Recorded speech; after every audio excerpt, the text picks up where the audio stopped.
All right, cool. Core topic of investing mistakes, and the first question I'll come to you, Fiona. Yep. Emotional investing. How does one deal with fear and greed, and what happens if you can't? I think with most investing, the thing is to know yourself. So some people will have fear of missing out, and they will buy everything as it's headed up and it's about to tip over and go down. Other people will have a fear of making a mistake, so they buy really quickly, share price goes up a bit, they sell really quickly, even though it's a multi-year investment that they should let run.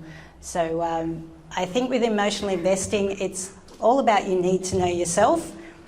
So for me, I tend to get a bit too busy at work. So I really need to set myself some rules. And when a share is going up, know that I have to check out of work, check into the market. So my favourite company in my portfolio, which is CSL, bought it and my buy price is like $3, so I have to pay a lot of GST when I sell it. But I am a bit slow to sell it, and I really have to force myself to sell it and just look for market opportunities. So last time I sold it was 311 last year. It's just hit that now. Realistically, I should look at it again, but I kind of like my CSL. I'm emotionally bonded to it. But knowing myself, I'm actually setting myself in the next 3 months, I really have to do something about that and let some more go. And yeah, I really do think that people need to know what they're doing. Used to be at Macquarie, I'm used to write about hybrid securities. Don't know if anyone knows about those. But they are stocks that have a fixed price with an interest rate attached. And we found that there were investors who were a bit too emotional, and when they fell, they would sell really, really quickly when everybody else wanted to sell. And that would drive the price down, but also lock in their losses. So there were some people where you really would ask them, is that the type of investor you are? If you are, this probably isn't for you. You need to look at different types of companies. You can cater to what your emotional needs are in the market. Yeah. Any other strategies, Vince? I mean, the point about falling in love with your shares is probably one of the big lessons that you've got to realise that they won't love you back. And so investing your emotions in what used to be physical pieces of paper, but are now unfortunately just digits on a screen, they don't love you back. And it's interesting you say, what price did you say CSL was? It's split. It's like $3 or $5, my entry price. It's 311 now. I mean, I remember when I was at Macquarie, there was a big race as to who was to go to $100 first, whether it was Combank and Perpetual, CSL, or Macquarie. And CSL got there first. And Perpetual's a long way yes, behind. What's it now, 9? That could be a mistake. Yes, that would have been a mistake. Or buying AMP in the float.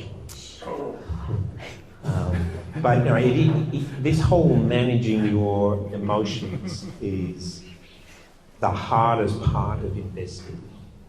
And there's quite a few young people here in the audience, but if your experience of investing is post-2010, so most people who are under 40 have never experienced a down market. The closest we got really was COVID and 2022 maybe. That lasted 2 weeks, didn't it? Well, the COVID one lasted about 6, yeah. So it peaked in February, end of February, and it recovered by the end of June.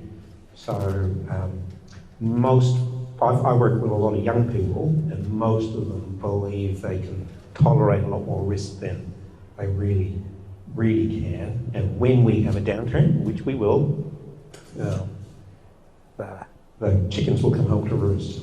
So really understanding yourself is the toughest part of investing. This is not a maths game, this is not a spreadsheet game, this is a head game.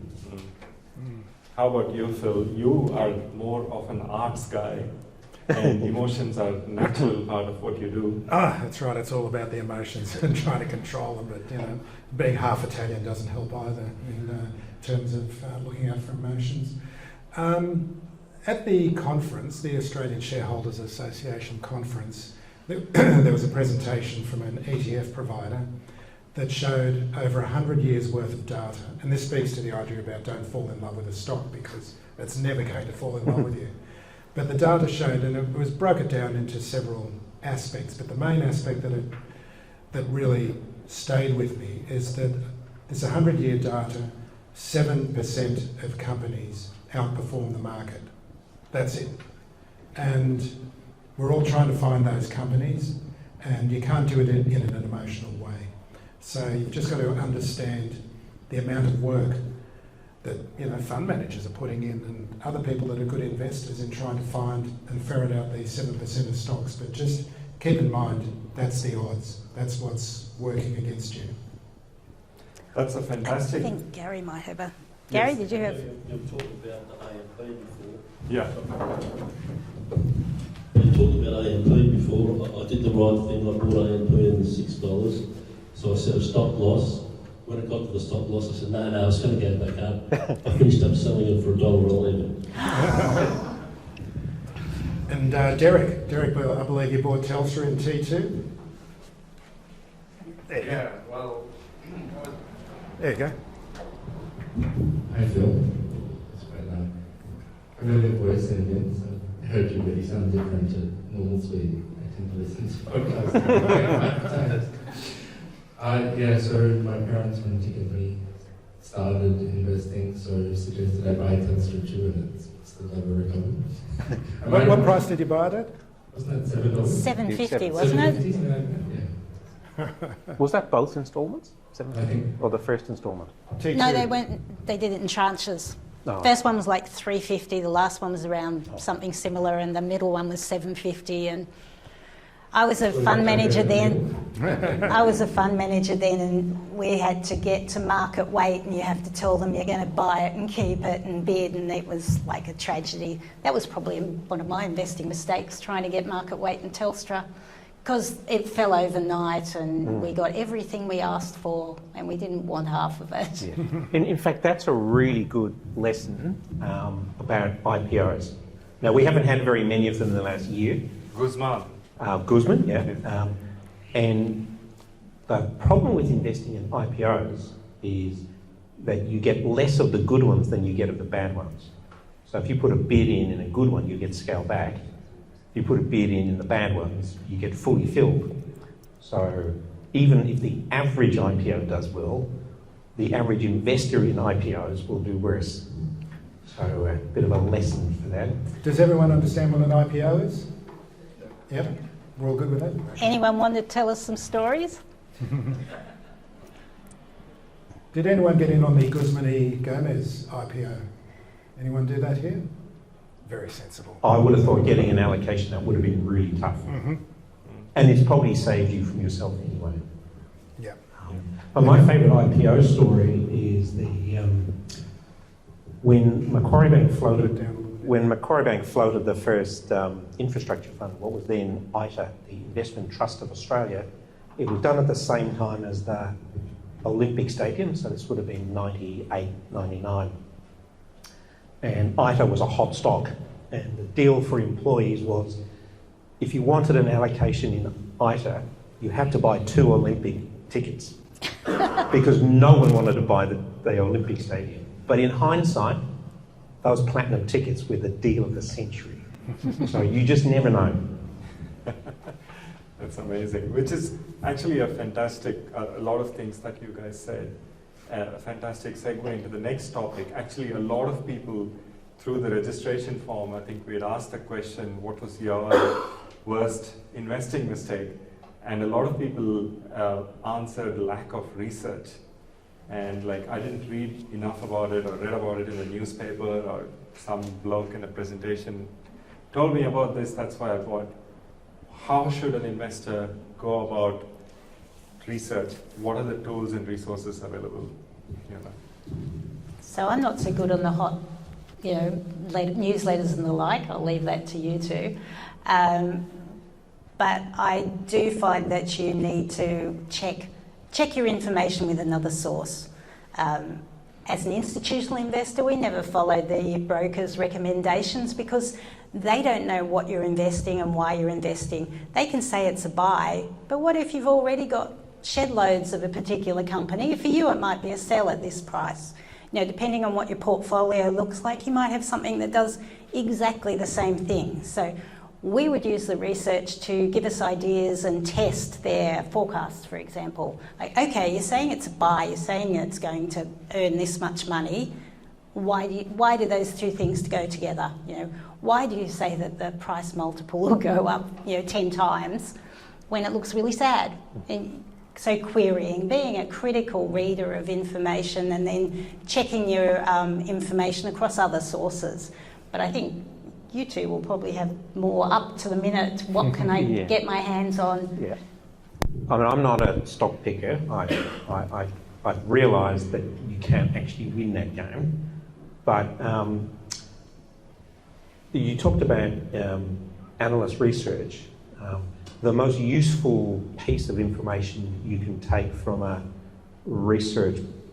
piece of research is the forecast. So don't worry about the price forecast or the buy-sell forecast, because nobody puts sells, because that's how you don't get the next gig with that company. But if you look at their forecasts of growth and profits, and most importantly, cash flow from operations, and look at what they're all saying, try and see who's the outliers. They will tend to form a fairly close band, but the ones to read are the ones that are not in that close band, and try and understand why. I think that's probably my message from research. But you tell a great story about, is it BrisConnex, one of the Brisbane roads?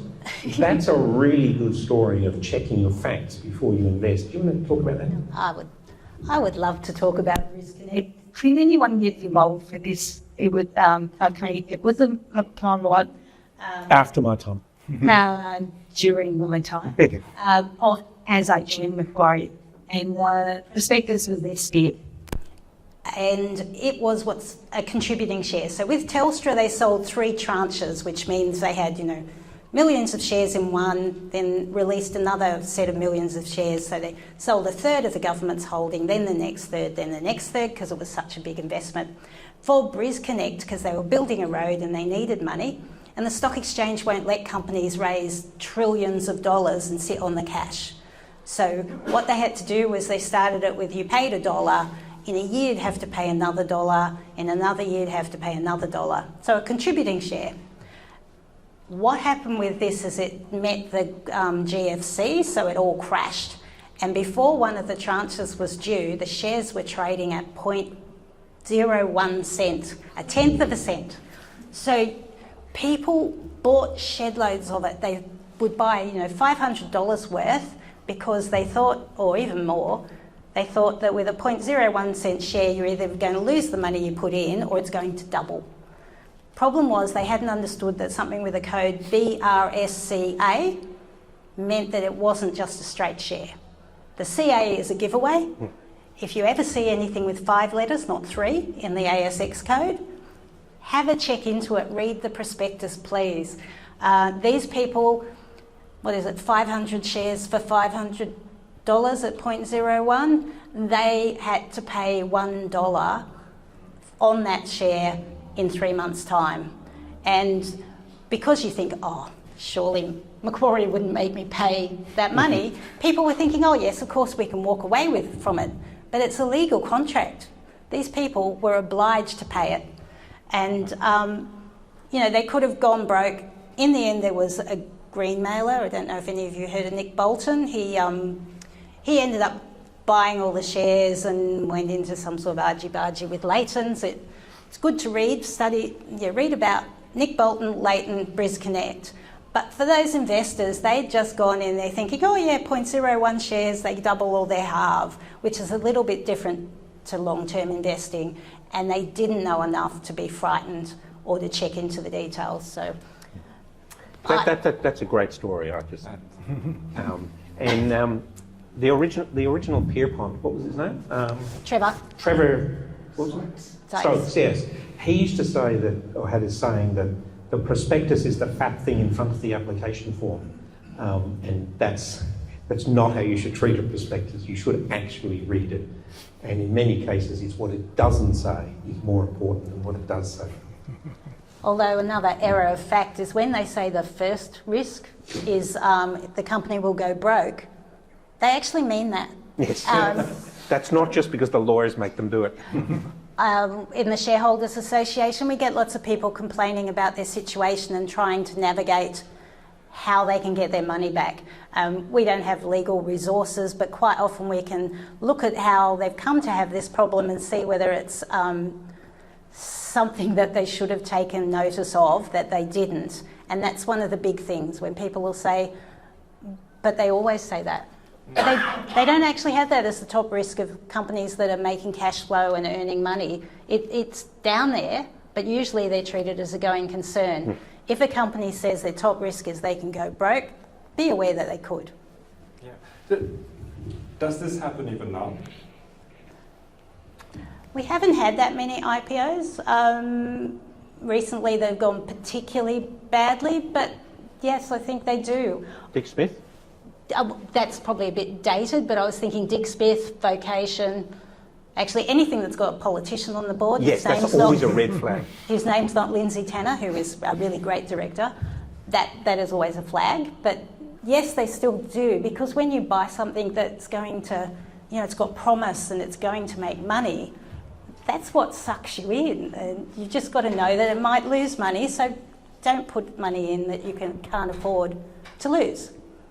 That's amazing. Can I just bring it back, because you mentioned about research and doing your own research, and I've realised a long time ago I don't have the skills or the knowledge to be able to go through all the ratios and the PEs and the EVs and everything, and I'm in the fortunate position of having many expert guests on the podcast and access to their research, like Chris over here with Stockopedia, and I can refer to that, QAV investing, and I can sort of make a decision based on saying, okay, Stockopedia is saying it's good, and QAV is saying it's good. Wayne over here, I know he looks at Morningstar and gets the research from Morningstar.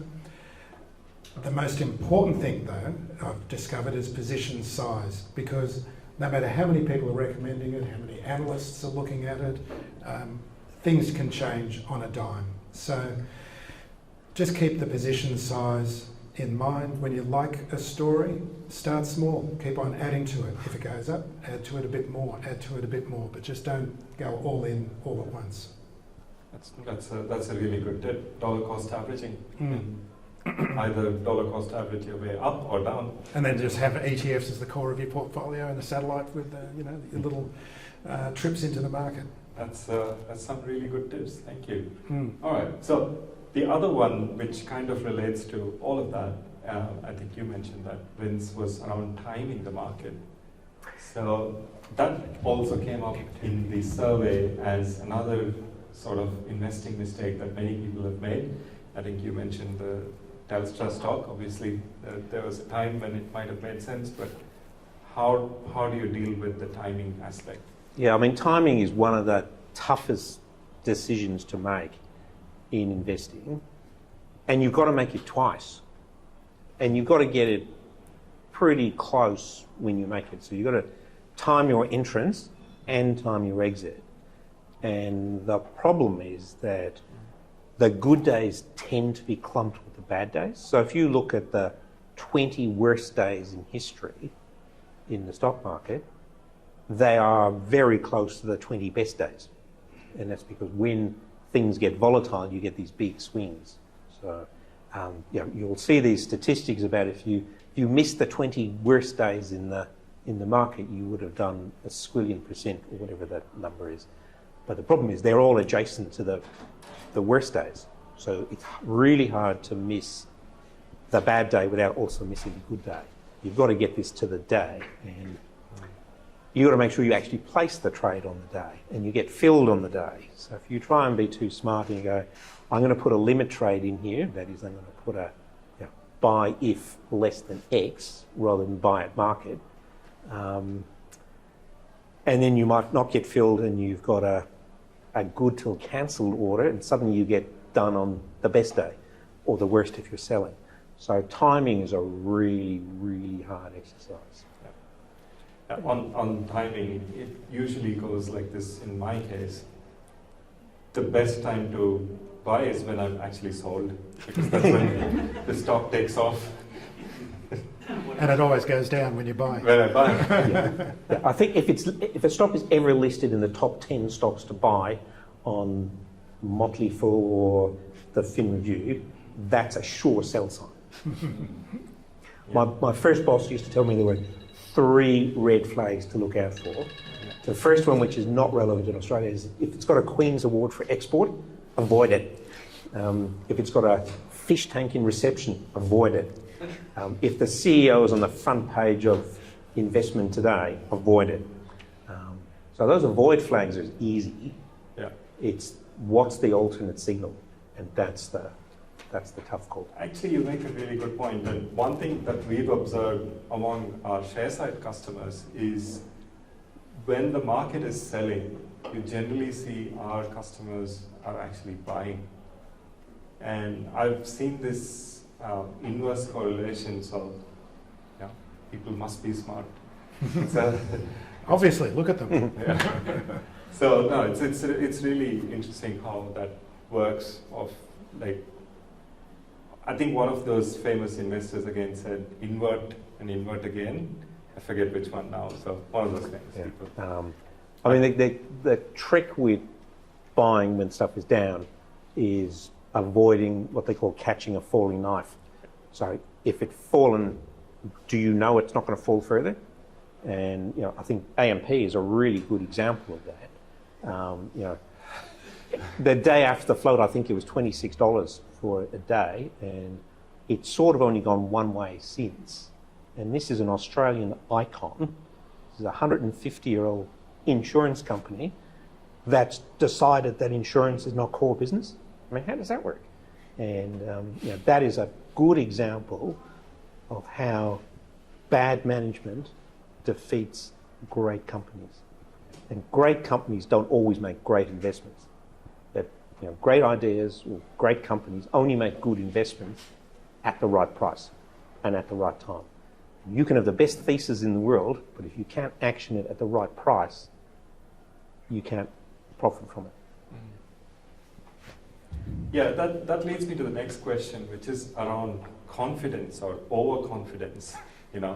When people think of something as a certainty, it's a given, and then suddenly you discover it's not. How does that happen? How does that occur in the investing world? And how Delusion. People delude themselves. You see it all the time. People sort of love the story.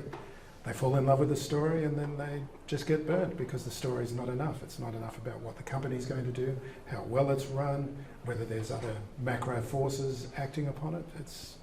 People are very easily deluded. I haven't had all that many companies where I kind of felt I knew where they'd go. But it really does help to look into why something's fallen. So in the GFC, we had people coming to us asking about the property trusts and, why if they were $2.40 yesterday, would they not be at 70 cents today? I feel like people who hadn't been in the market for a long time didn't have the patience to know it will probably be volatile for some time. You don't have to get it at the lowest price. If it's starting to make it's not going broke, you can wait and maybe you find $1 or $1.20 to get the gain. Although many of the time we realised they weren't going to make it because they were over here, the banks called their loans in, they basically were insolvent, so it didn't take long for them to collapse. But other companies like Sonic Healthcare, insured for age, 60 cents.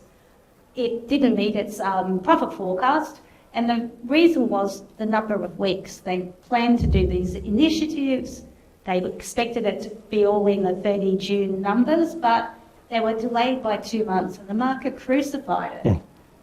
3 months later, they actually made the time. That's the sort of thing where your company hasn't lost its way, it hasn't lost its story, it's a matter of timing. If the company's on the make or break, so if it doesn't make it, it could become insolvent, that's a worry. But for a company that had this regular cash flow business, being 2 months late is disappointing. was not a problem. So perhaps knowing why things are falling is a good thing to look into. Do you have an understanding? If you've got a diversified portfolio, some of them you can afford to not be the best time on those, so you can take the time and make a decision. As long as they've got the cash to see their way through it. Yes. And that's another red flag in prospectus. If there's several pages about explaining accounting policies, iSelect is a good example there, and I think the remembers iSelect, which is like a CanStar or a comparison or Finder. website.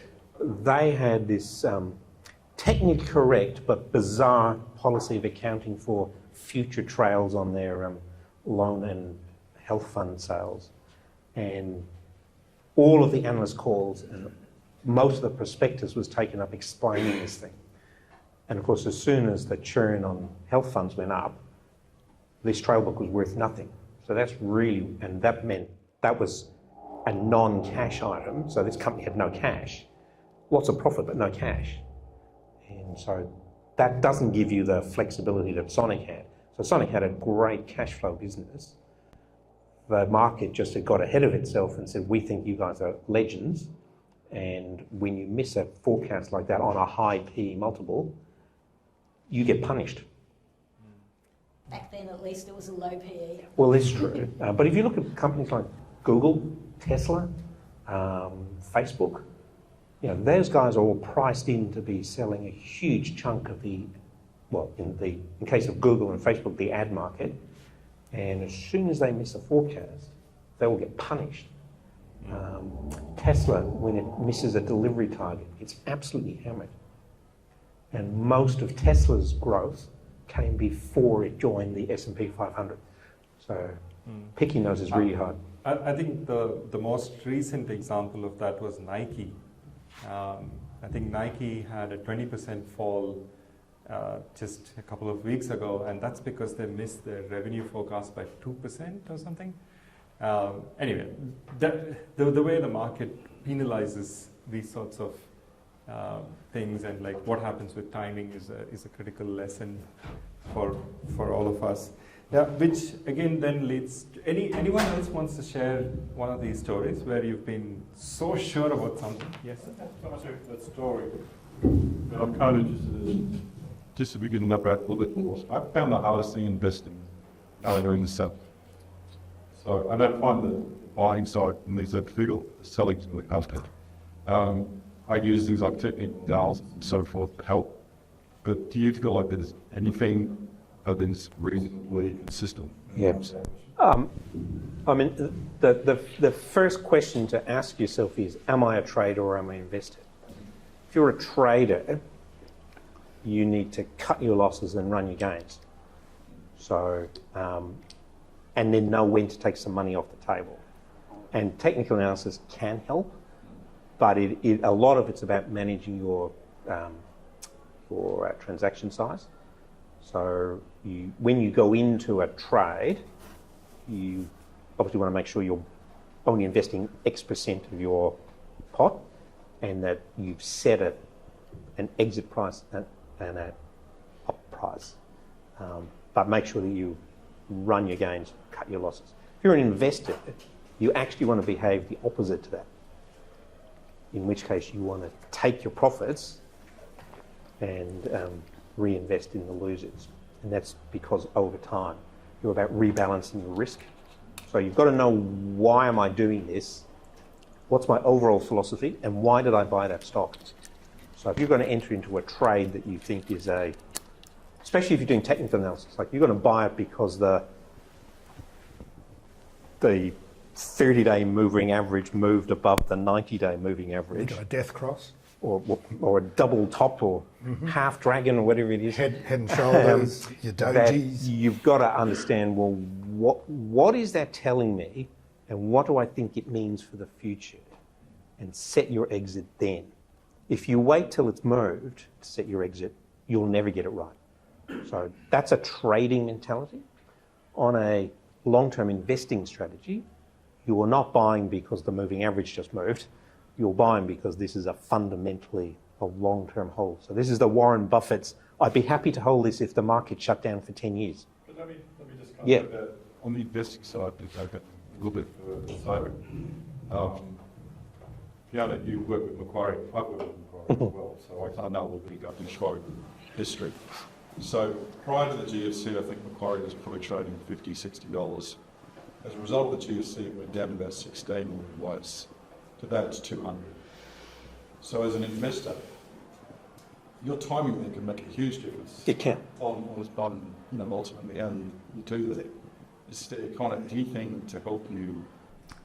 I mean, on those sort of from an timescales, investing point of view, understand? on those timescales, it's really hard. I mean, I bought my first parcel of Macquarie Bank shares at $3.50 before the float, and I got my director options at $19 something.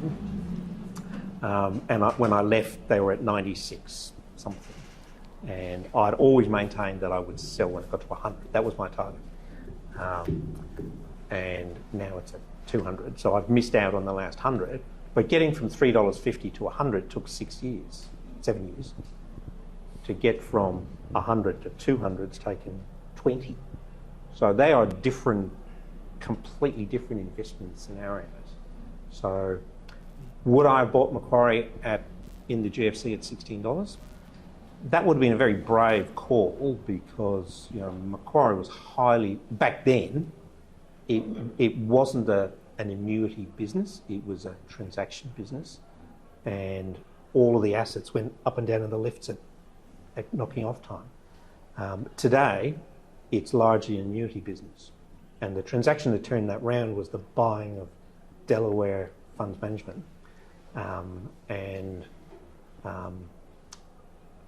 calling that as a business-changing transaction at the time, that would have been a very brave call. So I'm not sure that helps answer your question, but... Interestingly, Steve worked on the actual IT I worked on merger. that. Oh, okay. But they bought it for nothing. Yeah. That was a perfectly opportunistic purchase of one of the biggest fixed interest managers in the US, if not the world, at a time when they were unloved. Nobody was buying bonds in 2008, 9 or whenever it was. The credit business where they got all this cheap money from the government and turned it around into very high risk corporate credit, it's a masterstroke. But would anybody reliably have picked that ahead of time? I don't know, that's a really hard game. Same with the commodity side with gas. Yeah. They've made an absolute killing there. Yeah. Yeah. I mean, Andrew's business was the mainstay of the business when I was there. But that's true not just for Macquarie. I mean, if you go back pre the GFC, the three Macquaries, Babcock and Brown, Alco and Macquarie. And my first assignment was I had to rock up at Lufthansa to pitch on an aircraft lease, and the three shortlisted bidders were Macquarie, Babcock and Alco. All the lessors in the world, we were the three shortlisted ones. So could you have distinguished between Alco and Macquarie in 2004? I mean, Macquarie was the biggest one, but to call that 5 years later only one would survive, that's tough times. So I'm not sure whether that answers your question or not, but it's... I think those companies that have those huge rises are harder. I will admit that with CSL, when I doubled my money, I took out my original stake. But it's more than doubled several times. I keep taking out my original stake and still have a bit left. So sometimes I feel like you have to have those artificial rules that, You had the same thing with CBA, but just a couple of The other ones are probably easier because they're just a bit more steady. But one of the things we have when we pitch to this legislators is to remind them that shares do go like this. Some of them do look like they go like that, but many times, your gain is that 20% before you sell, and the rest has been a bit rocky and sad. And I think having that discipline, maybe regular rebalancing, again, that artificial, if you don't have a firm idea of a price or a multiple, just having an artificial marker that I will rebalance at this time, and just you don't have to sell them all if they're doing well. Take a bit off the top just to lock some in. And some trading opportunities, this particularly in the mining sector, often they're range trade, so you can buy at buy at 16, sell at 17, buy back at 16, sell at 17. Those opportunities are great technical approaches, but you've got to be on the ball and you've got to be focused all the time and use the right software. You're giving me more and more reasons why I should just stick to ETFs. I got one there. Sorry, the US elections. It looks like Trump's favourite at the present moment. He's come out the other day and said he doesn't like electric vehicles, so I think I wouldn't be buying in Tesla. He's got the tariffs on China, so that's going to increase inflation in the States. That's sort of like looking at my crystal ball. I don't know, what do you think of that crystal ball? I've got something to add here. I just interviewed someone named Mike Singleton, Invictus Research in Washington, DC, and he looks at macro, and he's just looking at the large numbers that affect the economy. And we were talking in terms of the US election and what effect that it's had. And he's crunched the data on a whole range of timescales for investors around US elections, and also administrations as well. And there's nothing statistically significant apparently between Democratic Party administrations and Republican administrations. The only thing that shows up is a little bit more stimulation in the lead up to any election, and that flows through to the economy. And that's one of those things that would generally float the boats of the whole market itself, as far as he is talking about. And remember, I'm not an expert here, I'm just channeling what I hear from the experts I talk to. The other fascinating thing is Elon Musk is funding $46 million a month for Trump's campaign. No, so that's not the case. No? No. He said that he's not doing that. Okay. Yeah. But I think the point though is, it's sort of relatively easy to draw that conclusion that, you know, Trump gets elected, ban for electric cars, sell Tesla.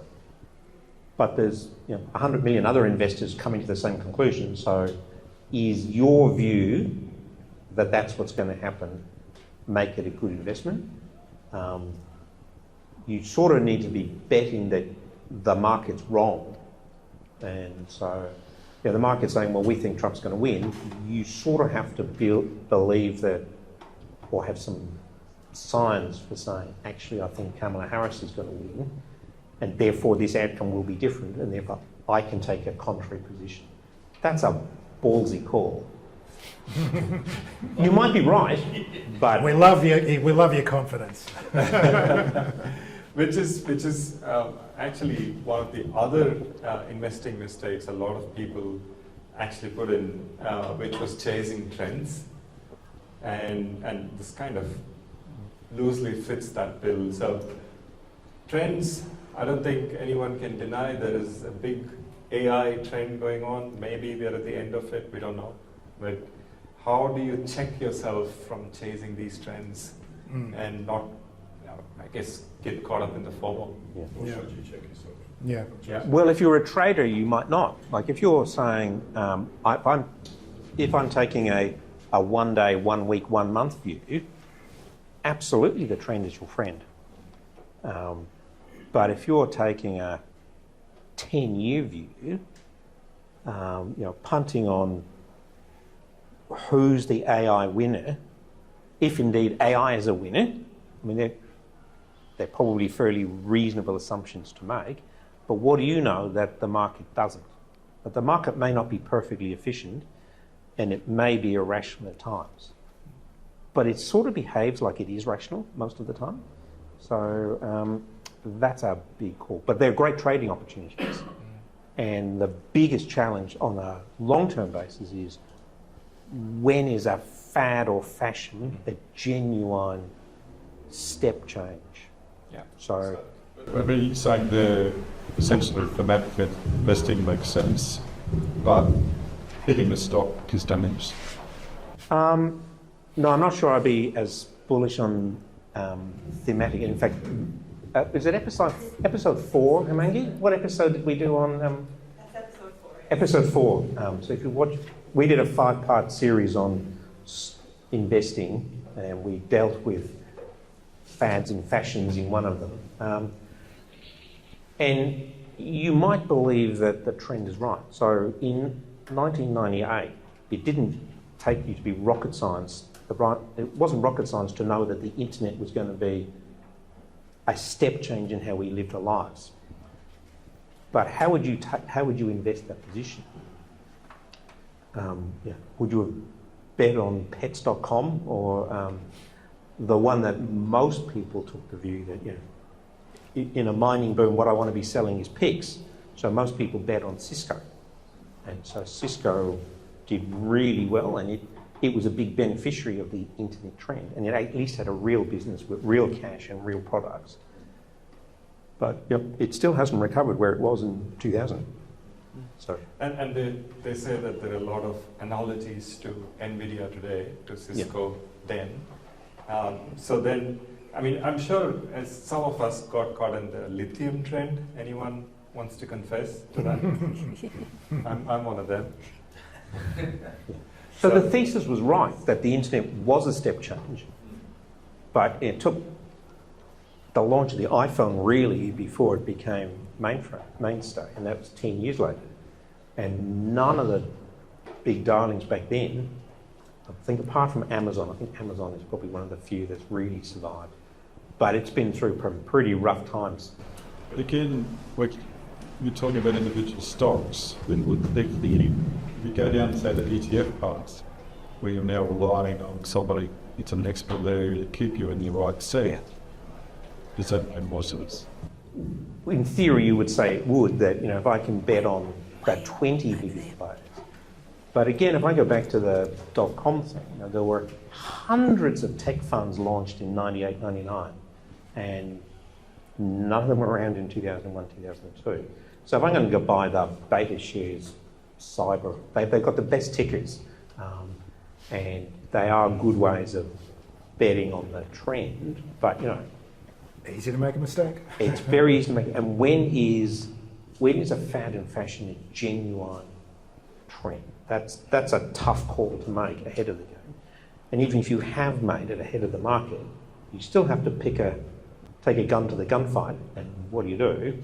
Picking 20 is probably better than picking one, but history is full of failed thematic funds.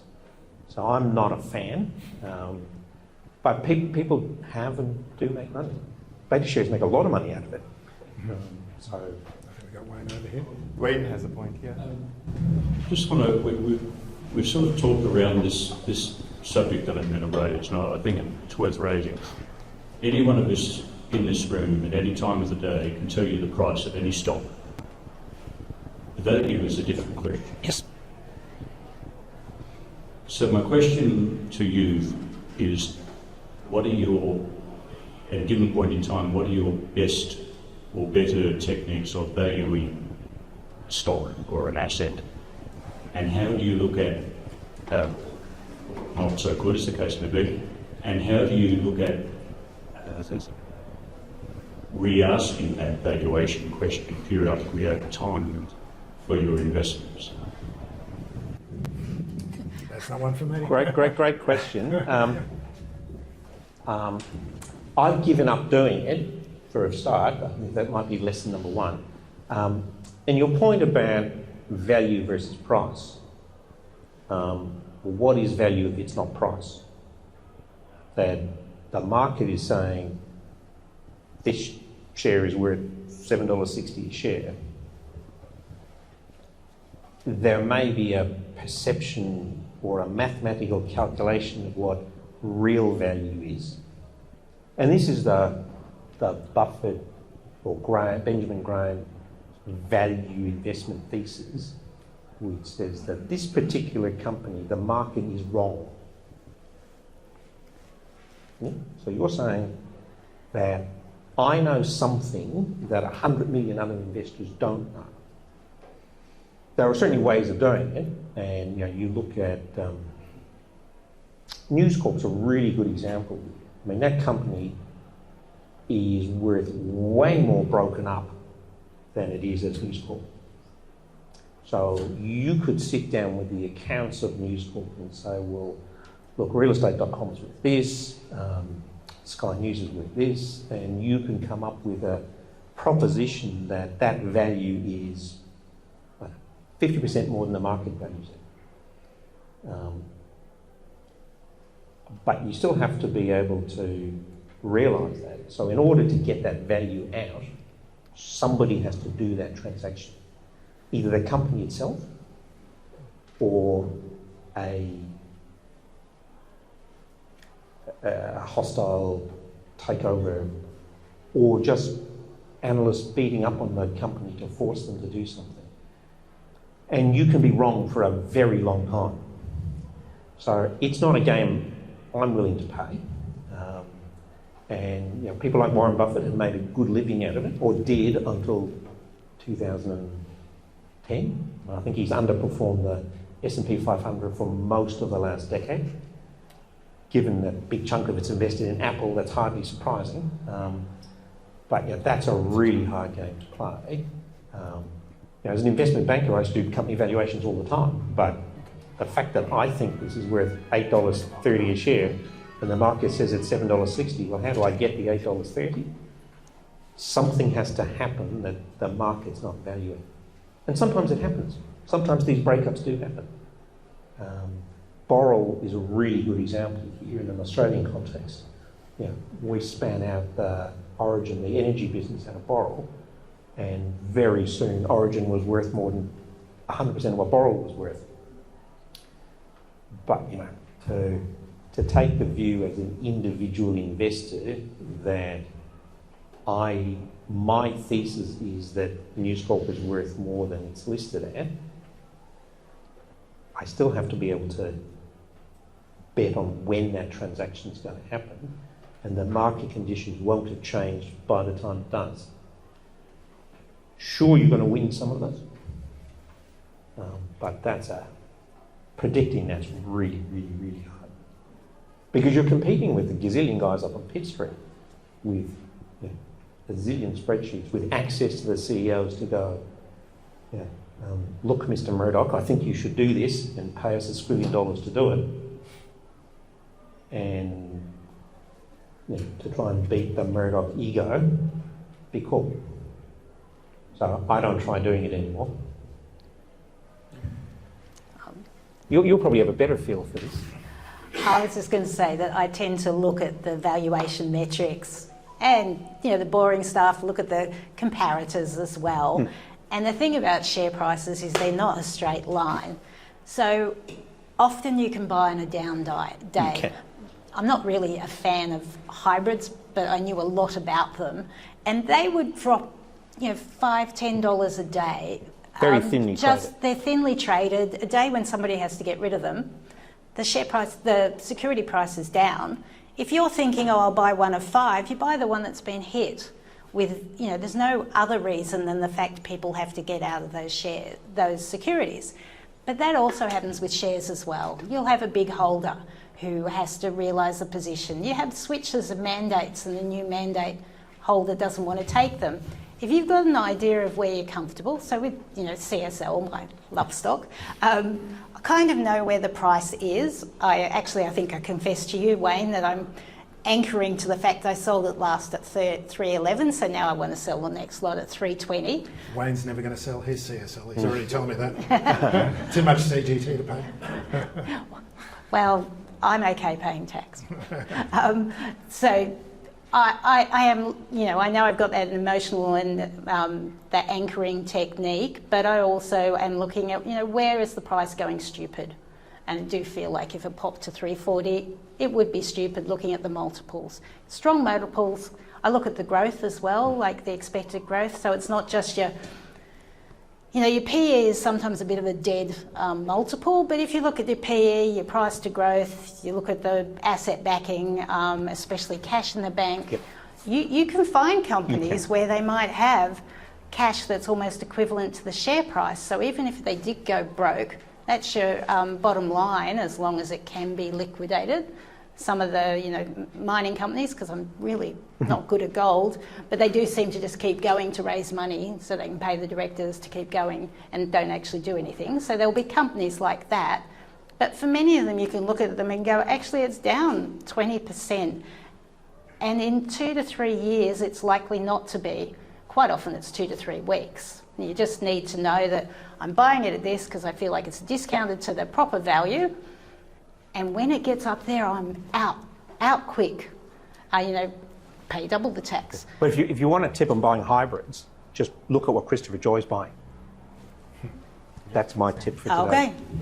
Okay. Sorry, Phil. That's okay. You can. Mine's more a story than a question. I'm an investor with a small, limited number of stocks in self-funded, self-managed super fund. I was caught up in everything's great when you've got the CSLs, Combanks, and they're just going up, and if there's a bit of a correction that you just top up, and whatever, life's rosy. But I was caught up in I think you described it as the falling knife. Mm-hmm. I had Magellan, which I bought at $20, and I didn't see the red flags when they were at $60. It's coming down. In actual fact, I think I bought some at 40. I thought, oh, great, $40, but I didn't know the full story. I don't think a lot of people knew the full story. Anyway, short of the story is they're now $9, and now I'm finding it very difficult, and I think I'm about to do it. I just got to cut my losses. I don't feel that share is, no one's going to be buying Magellan, and they got a long way ahead to get better. But rather than do all the research, I'm thinking, do I just float my Magellan, take the loss on the chin, and then without even timing, research, just buy X amount in Macquarie Bank. I like Macquarie Bank. I've done a bit of networking on that. I've got Macquarie Bank. I've got Commonwealth Bank. I've got Wesfarmers. So I'm just sort of thinking it's difficult. You say time. I'm thinking, oh, there could be a correction. There could be. Do I put the money in the bank and do I wait? And all these things going through my head. And I'm sort of thinking I should just make it simple. Get rid of them. Put that money into, spread it out for my rest of my third chip shares. And I'm glad we've gone to failure here. Yeah. Because this is the point of this tonight, that we did fail in our investing. Yeah. And this is, I think someone else has brought up MFG as being one of And I the think failures. I might be wrong, Brett, and I'm happy to take it on the chin. I think I failed for not. Yeah. It wasn't me. Maybe if I saw the red flags, I was more astute, because I don't understand all the PEs, the values and everything. I just do a lot of reading, and I just talk to people like you and this person, that. And I just sort of get I go to the pub on Friday, and a mate of mine is a stockbroker, and I just ask him about a few things, and I just mull it over. And that's what I'm finding difficult now. Is I don't think the difficult bit, but it will be difficult. I'm just going to have to flog those shares and just say, lose whatever. And do I dive in and just buy Macquarie Bank with that money, or do I buy Commonwealth? Probably doesn't make much difference. Yeah. Interesting. To my mind, MFG failed the number one test in my book, which is the Rockstar CEO.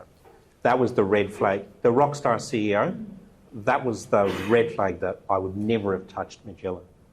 I'm an infrastructure guy, so I understood what was in the fund, and the fund was actually reasonably good. They took some pretty ballsy positions in New England utilities, but as an infrastructure manager, they were pretty good. They had some great flows from the UK, but Rockstar CEO, number one red flag in my book. But the other 2 points you made are sort of the opposite of failure. You said Macquarie and CBA. They're the only two banks that's outperformed the ASX 200 over the last 20 years. Yeah, I think Macquarie's like about 17% compound annual growth. Something like that. Yeah, it's incredible. But why buy anything else? Yeah, but CBA and Macquarie are the only two Mm-hmm. that have outperformed the ASX 200 But how do you find over 20 years. Could you have picked those in advance? No, what I'm saying, I could buy Macquarie now for $200. You could. They could go down. This is what the stock market is. We could have a correction. They could down to 180. But I just feel over time they'll just sort themselves out. They'll pay their dividends, or the Combank. Maybe I'm just best to do that and not worry about it anymore. Or just buy the ASX 200 if you want to buy Australian large cap. But that is an active decision, to be fair. But the point is, I think everyone in this room, it's very hard to take it on the chin and sell. Sell's Yes. hard. Buying's easy. Yeah. And you'll see this in stock tips. If you subscribe. I think what you can also do, which is one of the reasons, one of the things I like about Sharesight is I can then look and I can see, so what have I got that's got a huge bomb of CGT, so I can actually sell those, I can maximise selling those Magellans because I can actually sell some of this stock that I love that's got a huge CGT on it because I've covered it. Yeah. So, you know, that's one of the lovely things because with Sharesight you can kind of go in at any time and see what your CGT position is and go, oh, okay, look, I'm going to just, I'd like to make a bit of profit from this one, so I'll get rid of some of those losers. Yeah, that's a really good point.